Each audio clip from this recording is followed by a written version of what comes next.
Imminent threat to U.S. hospitals by ISIS-K. That's what I want to talk about. Just got this. Good morning. How are you all today? Welcome to Integrative Preparedness. I'm Steve Smith, and this is something serious.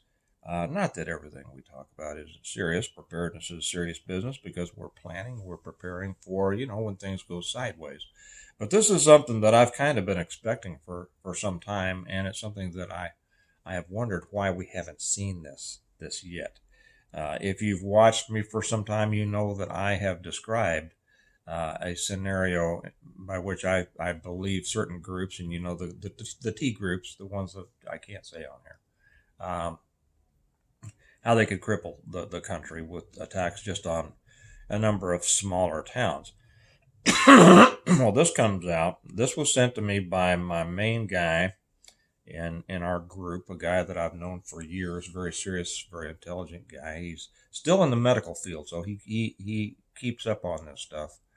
And when I was still active, I'd get notifications on this kind of thing occasionally. It was usually fairly soft information. This is a little bit more defined, and I take it seriously, so I thought I'd pass it on to you because I think you should too. Okay. This is from American Kinetics, and it says breaking imminent ISIS-K threat to U.S. hospitals. Now they got some bullet points. I'll read up front, and then we'll go down into the body of their piece here that will explain a little bit more. Okay.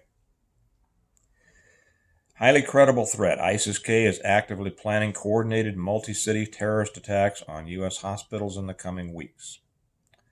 Method: vehicle-borne improvised explosive devices, VBIDs, followed by armed assaults and hostage scenarios. Well, that's coming right along with what I have said. How they, if I were them, this is how I would do it.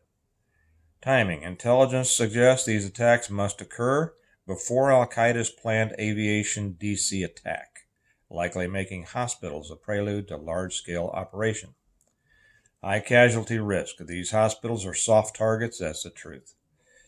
Low security, high foot traffic, and critical infrastructure. I'll say something about that right now. I was in hospital security for almost 13 years. And, some of us were just former law enforcement. Many were not. Some were former military, but not necessarily, of the law enforcement bent. But many were not. And hospital security is a whole bunch of wandering around unlocking doors, and most hospital security departments are not up to. Not that they wouldn't try, but they're not up to, dealing with attacks like this. And so, yes, these are soft targets. They don't let people bring guns in, blah, blah, blah. You know what it is. No guns allowed. And I'll tell you, a lot of hospital security isn't even armed. So it's low security, high foot traffic, and critical infrastructure. Exactly right. Healthcare, especially emergency rooms, trauma centers, such as that. Immediate action, all level 1 trauma centers, well, there we go, in mid-tier cities should review security, identify pre-attack reconnaissance, and implement emergency response measures. Now, one thing that I am aware is that many of the hospitals, many of the healthcare systems have improved their surveillance capabilities greatly, their video surveillance. So, I don't know how many of them have people dedicated to watching that and identifying suspicious behavior. But anyway, I will continue. SITREP. Who is ISIS-K? The Islamic State Khorasan Province. Yes, we know that. Targets. Hospitals across multiple mid-tier U.S. cities. We'll get to why it's mid-tier in a minute. Tactics, simultaneous VBID explosions, armed attacks, hostage taking. We said that. Timing, expected before Al-Qaeda's aviation DC attack, likely within weeks. Okay, think about that, likely within weeks. And like I say, I've wondered for a long time why this hasn't happened yet. The source for this intelligence, chatter from ISIS-K training camps in Afghanistan confirms operational planning is advanced. Reports indicate possible pre-attack surveillance at hospitals. Urgent review of security footage is needed. Yes. Now, why this matters? Hospitals are easy, high-impact targets. That's right. ISIS-K is exploiting weak security to maximize casualties and psychological terror. In a few minutes, once I'm done with this, I'll give you my opinion of what you should do about this. Okay. Multi-city coordination is a significant escalation. This is not a lone wolf attack. I've said that before in my scenario when I explained it's a multi-city attack is important. It would really, I won't say bring down this country, but it would change our country in ways that not even 9/11 did. Precedes a larger al-Qaeda event. This operation is strategically timed to destabilize U.S. security before a bigger attack. Okay, the likelihood of attack, they say, is high. Intelligence appears to confirm active preparation. Multi-city simultaneous strikes, expect explosive gunmen and hostages. Strategic purpose is maximum terror and destabilization. ISIS-K seeks to disrupt U.S. security ahead of al-Qaeda attack. Yeah, we know that. Most likely scenario, coordinated hospital attacks occur within weeks. VBID detonations cause mass casualties. Armed terrorists storm hospitals, take hostages. ISIS-K claims responsibility, proving operational strength. So see, they're also doing this for their part in the networks over there. Most dangerous scenario, simultaneous multi-city attacks on hospitals and critical infrastructure, police stations, transport hubs, etc. So, if I was going to, I'll just toss this in, if I was going to attack a hospital, probably the first thing that I would do is attack a police station. Right? Attack a police station, then where's all the cops going? That's right. And then go after that hospital. Excuse me. Because just a second.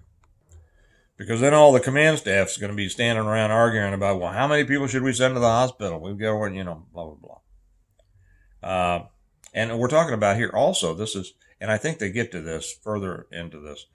The reason that they would go after mid-level is because mid-level cities, 100,000 to 500,000, they are not, they don't have the training, they don't have the capacity, they don't have the ability to respond as much as a larger city does, who is, has a lot more resources, a lot more training, a lot more experienced personnel.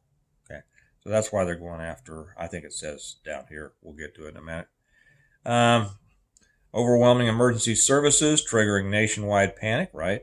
Disrupts healthcare system just before al-Qaeda's planned aviation attack. That's interesting. Let's see. Recommendations. Analyze hospital security footage. Look for reconnaissance, repeat visitors, suspicious activity. Hospitals aren't good at that. I'll be real honest. They're just not. Deploy law enforcement to hospitals. Increased presence in emergency rooms, trauma centers. That's not going to do much good. I know that it sounds like, yes, we should do this, but when you even the big hospitals, they might have one off-duty law enforcement officer at the ER. The rest of the guys, they're around these huge hospitals. You'll see a security officer wandering around. I don't mean that to diminish. They're good folks.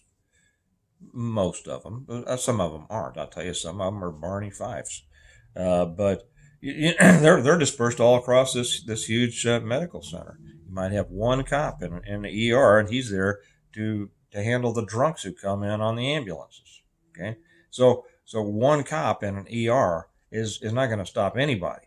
Yeah, he'll try, but he might take out a couple. They'll take him out pretty quick because they can see him. Okay. he doesn't see them coming in. They're coming in looking like, they're just normal people in their tracksuits or whatever like that. And before he, while he's telling them hello, they take him out. So simple. Uh, so increased presence at emergency rooms and trauma centers. The presence isn't going to matter a bit. That's one of the things that I would take issue with this thing. It's not going to stop it at all. If they're case in a hospital and they drive by or they go inside to visit, there we go. Okay, they're not going to drive by and see a police officer standing there. Go, oh no, we better not attack that. No, they'll say, okay, he's the first one we take out. Okay, restrict vehicular access, deter VBIDs with barriers, restricted zones. Pretty much most of the hospitals have that already in place. Emergency drills and active shooter response, prepare staff, law enforcement, and medical teams. That's not going to do any good. I used to teach active shooter response at a major hospital, and to be honest, the kind of training that they go through, they wouldn't let me. Well, let me put it this way: when I went to give active shooter training, I would give, and I told my my department, I said, well, I know this is what people want to say, but it's silly. It's got some good information in it, but these people need to be taught a lot more. And they said, well, no, Steve, you can't tell them that. You can't tell them that. And I said, bull, man. So whenever I would give active shooter training, I would go in and I would tell them, I said, now here's what the hospital system wants me to tell you. And then afterwards I said, would anybody like to hear what I want to tell you? I have some experience in this stuff. And they'd say, yeah. And then I'd go on and I'd give them some real information that would help them actually get home at night. Okay. So emergency drills, active shooter response, prepare staff. No. That's something that they put down in something like this just to act like, just to satisfy, well, you got to say this, right? Preemptive counterterrorism raids, monitor ISIS-K networks in the U.S. Well, yeah. Okay. So they say that this is a credible, imminent threat. While we certainly hope it doesn't materialize, law enforcement interdicts the bad guys' failure to act now could result in mass casualties, widespread panic, and a catastrophic national security failure. Good. Hospitals should be secured. Intelligence sharing should increase. Yeah. You know what? Intelligence sharing should increase. I'll tell you what intelligence sharing at that level in hospitals is. It's a bunch of the administrators without any field experience sitting around and talking to one another and acting important and thinking that they are important. Now, I'm going to skip through a bunch of stuff here because, you get the gist. What is a mid-tier U.S. city? Why does it matter for security threats? And intelligence and counterterrorism, mid-tier U.S. cities are prime targets for hostile actors like blah, blah, blah. These cities fall between 100,000 and 500,000 residents, making them large enough to host critical infrastructure like level 1 trauma centers, but lacking the intense security of major metros like New York or D.C. Right. Hospitals, airports, and transit hubs exist, but without the same federal security presence as top-tier metros. Local law enforcement may not have advanced counterterrorism coordination, making emergency response slower. Lower surveillance density allows bad actors to operate without immediate detection. That's right. So they give some examples if you're just wondering, well, is the town next to me kind of would fall into this? Examples would be Tulsa, Colorado Springs, Buffalo, New York, Des Moines, Chattanooga, Boise, Toledo, Wichita. It's just that time. If you were going to go through, for instance, Missouri or Kansas. Well, no, I don't have to do that. You all understand.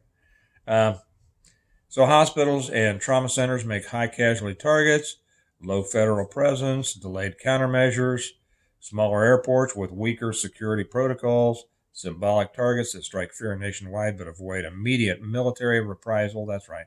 And it disrupts daily American life with sustained panic. Okay, that's very good. Is this credible? Well, make your own decision on that. I think that anytime something like this comes out, it behooves us to take it serious, to consider it. Let me put it that way: to consider it and realize that there's no reason that these things shouldn't happen. We know that they want to destroy us. We are the big Satan, right? And Israel is the little Satan. And we know that there are plenty of them here in our country.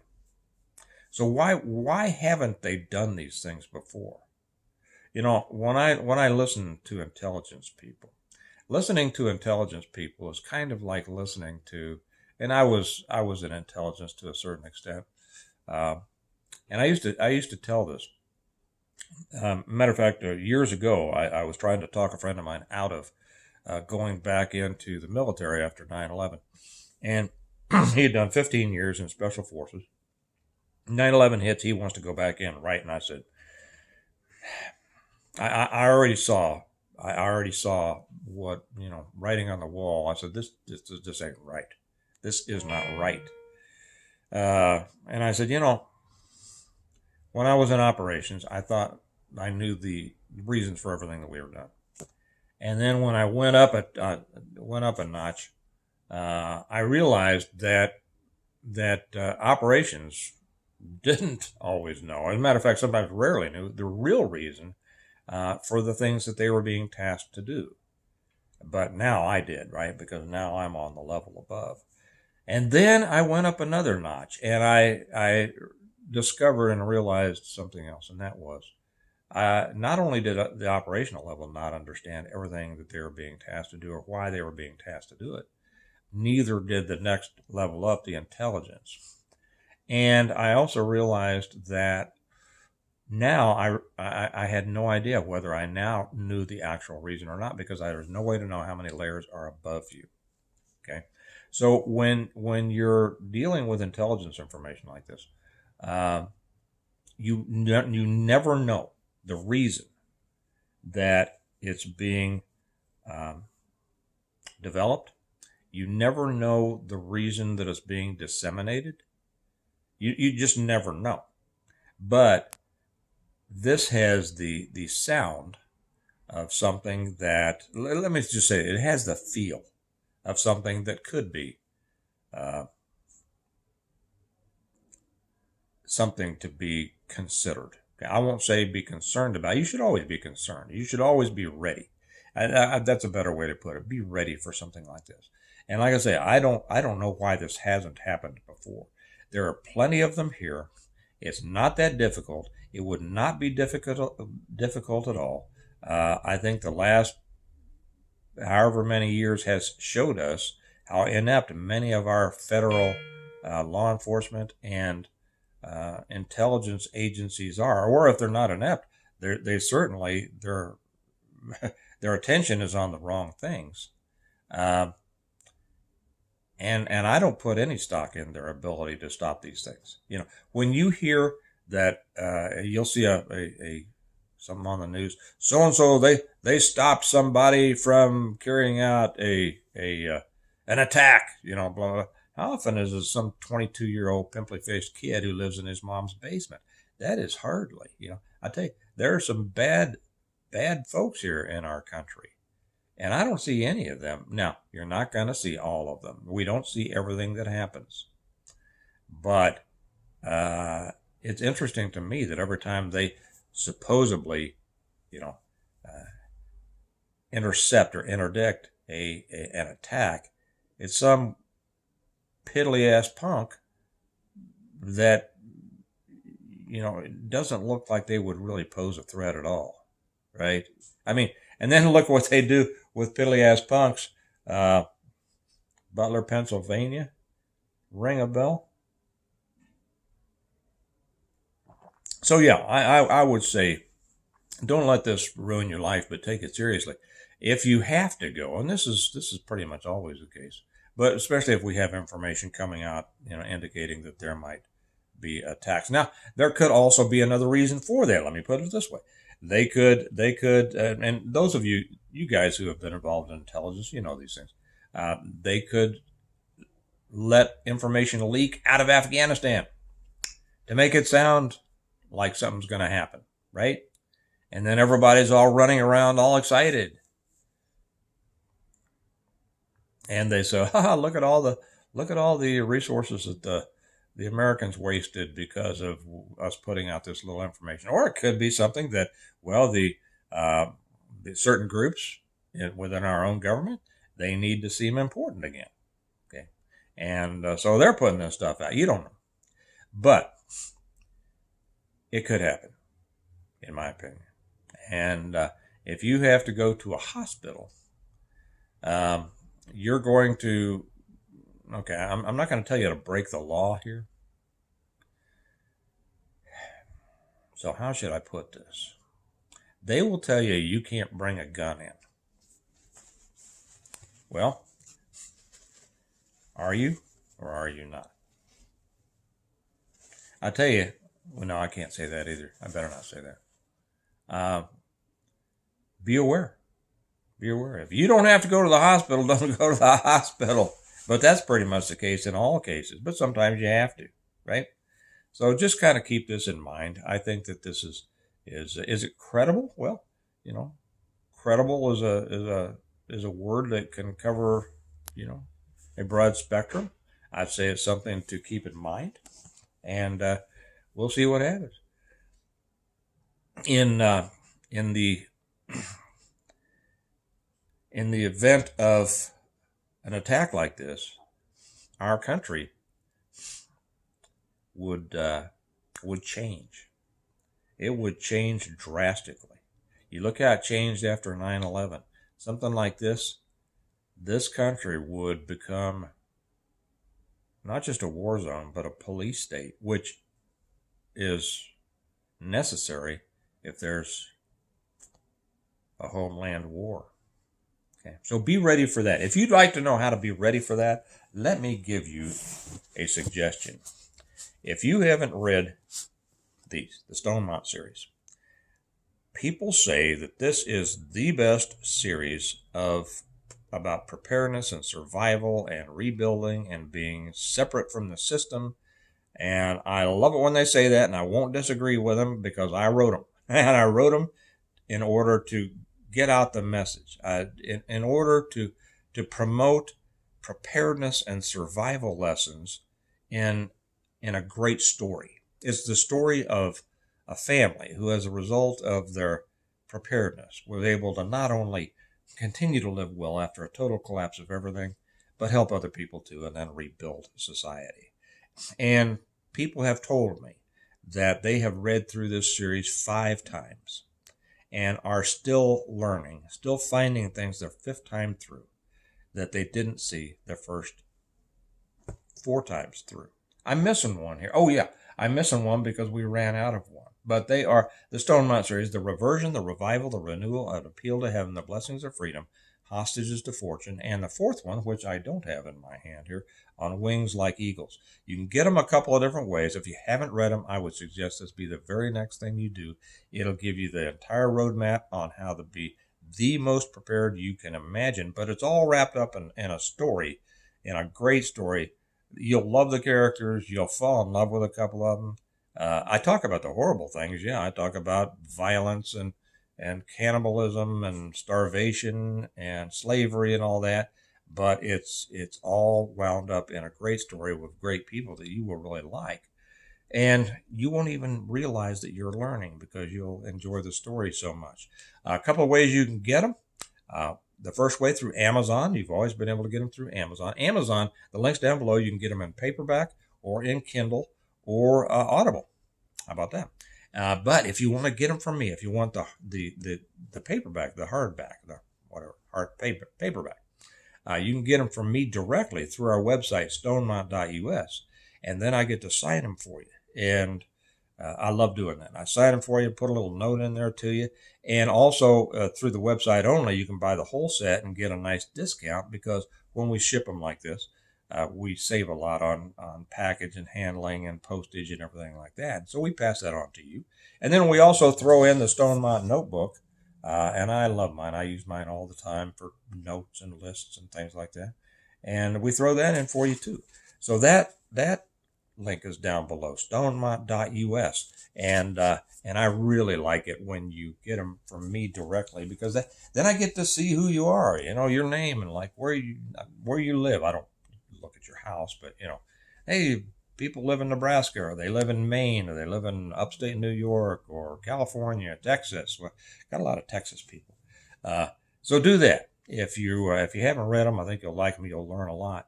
And you'll learn a lot of lessons that will serve you well if something like this happens that we've been talking about. So is this going to happen? I don't know. But I do know that you should be ready for it. And keep your wits about you.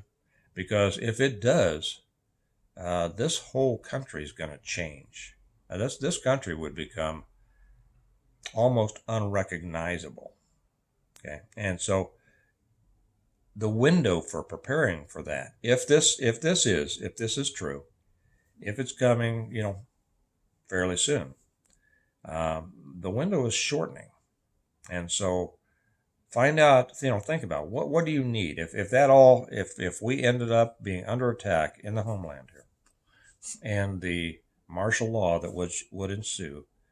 Do you have everything that you need? And if you don't, I'd say this would be the time to get out there and get it. Okay. All right. Well, remember that we prepare well today in order to live well tomorrow. Get out there and prepare well today, and have a good one. And I'll talk to you later. Bye-bye.